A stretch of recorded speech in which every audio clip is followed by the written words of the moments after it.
Hi class, today we're going to be talking about Chapter 8, Section 2, the story of Gilgamesh from the Story of the World. In this video, we will be reviewing Chapter 8.2, and then we're going to talk about Gilgamesh the King. So your review is really short today. Basically, you read the story of Gilgamesh was read by Babylonians and Assyrians, and it is one of the oldest stories that we have that's written down. And then you read a summary of the Epic of Gilgamesh. So now we're going to discuss Gilgamesh the King, who reigned around 2700 BC. But before we do that, I want to tell you what we are and aren't going to talk about in this video. We will talk about the historical context of Gilgamesh. We'll talk about Gilgamesh as a historical figure, so the real live person who lived and reigned in Uruk. What we won't be talking about is the story that was derived from this person, and obviously then we won't be analyzing the story. There are some great videos analyzing the Epic of Gilgamesh. If you're interested, I will link them down below. Here is the timeline that we last left off of when we studied Hammurabi and Shemshi-Adad. So just to give you a reminder, we have the third dynasty of started by Ur-Nammu. This is the last Sumerian Renaissance. Sorry, that doesn't look like an arrow. And then the fall of by the Elamites marks the end of the Sumerian civilization. And then there's just a whole lot of mess with different kings trying to take over different cities after this. And the ones that get established are the Assyrian Empire by Shemshi-Adad, and then the Babylonian Empire by Hammurabi, who ends up conquering Assyria. However, during the third dynasty of is when the Epic of Gilgamesh became popularized, and the people again in Assyria and Babylon were reading this story. So let's talk about who this person was.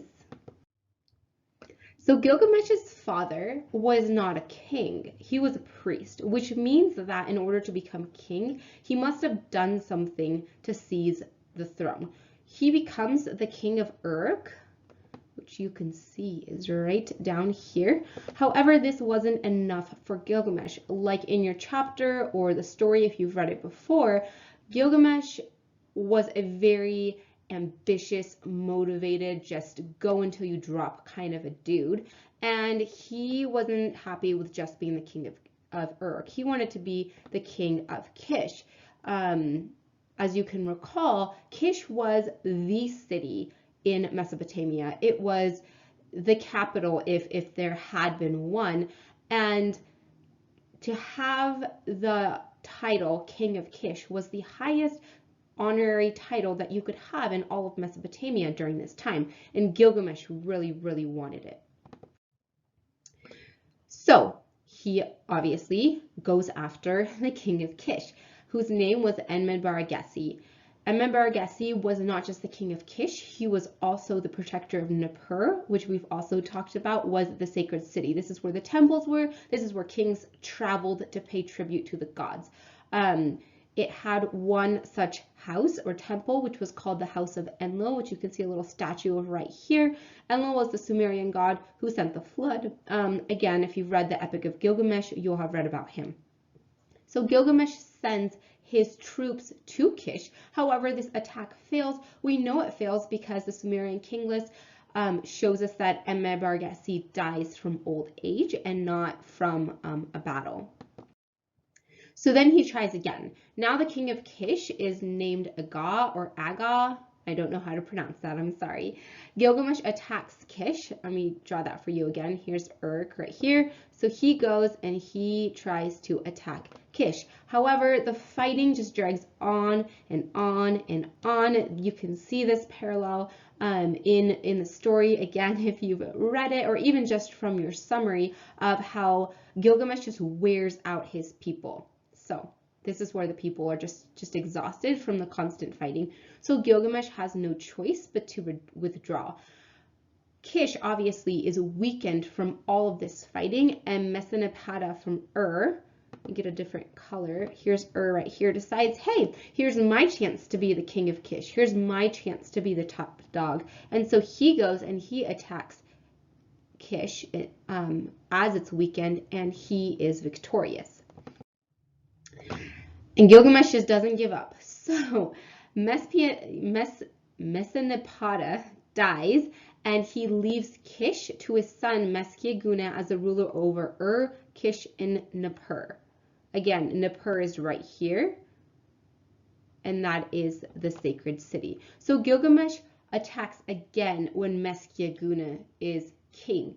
Finally, third time's the charm apparently, at least for Gilgamesh, and he is finally successful. He becomes the king of the 4 cities, Kish, Ur, Uruk, and Nippur, and he rules over more cities than any other king before him.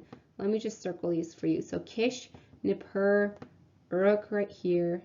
And I'm sorry, my video's in the way, so I can't circle this down here, but Ur is down there.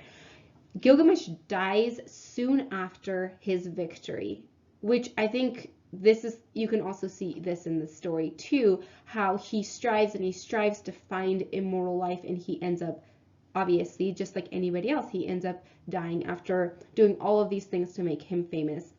Gilgamesh has battled all of his life 3 times to become the king of Kish, and once he gets the title of ruling this these 4 cities, he dies, which I feel like is reflected well in this story. Gilgamesh becomes a legendary hero during the 3rd dynasty of Ur, like we mentioned towards the beginning of this video, when Sumer had its resurgence and was having its last hurrah. And I think that's interesting that people during this time who just really wanted the Sumerian Empire to just come back again, maybe they looked back at this king, maybe they look back at this person who I'm sure his story was told over and over again until this point, and they're looking back at this legend, and I think they wanted that. They needed that kind of a hero in their time as they were, fighting off the Gudians, and then this environmental disaster happens. They wanted to talk about someone who honestly seemed like he had it all and he defeated it all, and was just this powerful, victorious Sumerian person.